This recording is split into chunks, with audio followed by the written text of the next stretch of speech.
نعم أيها الأحبة، النية شرط من شروط الصلاة. النية شرط من شروط الصلاة، ولا صلاة لمن لم ينوي الصلاة، وهذا لا يستطيعه أحد. ما يوجد أحد يا أخوة من البشر يفعل عمل ليس له نية، هذا مستحيل. يستحيل أنك تفعل شيء لا نية لك فيه. فالنية من أهم شروط الصلاة، والنية محلها القلب، ليس محلها اللسان ولا الجهر. فالذين يجهرون خالفوا سنة النبي عليه الصلاة والسلام وابتدعوا أمرا محدثا.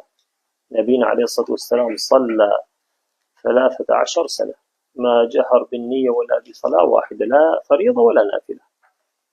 فهذا الخطأ الذي يخطئه إخواننا، يقولون نويت أن أصلي الفرض الكذا مقتديا أو منفردا في وقت كذا في مسجد كذا، ما بقي إلا يقولون للساعة لله عز وجل.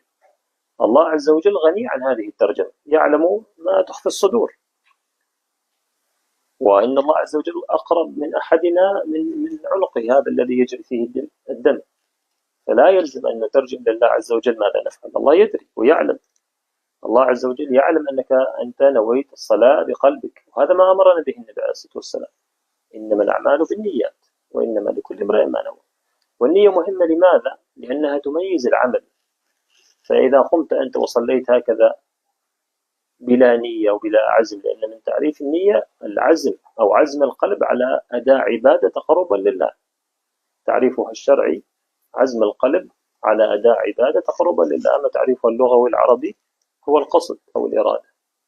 فأنت لما تريد أن تتقرب إلى الله عز وجل بعبادة، لابد أنك تميزها، هل هي نافلة أو فريضة.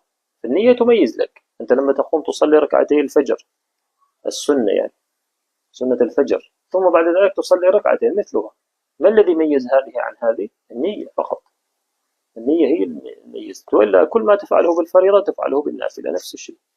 فالنية تميز لك، والنية أصل لقبول العمل الصالح، هو شرط لقبول العمل الصالح، كما ذكرنا الإخلاص والمتابعة. والنية إذا ما كان فيها إخلاص لله كان العمل فاسد، إذا كان فيها رياء، إذا كان فيها شرك، العمل باطل. النية مهمة جدا، لكن يخطئ إخواننا في الجهر بها. والنبي عليه الصلاة والسلام ما جهروا، بيننا وبينهم الكتب التي فيها أن النبي عليه الصلاة والسلام جهر، أين ذلك؟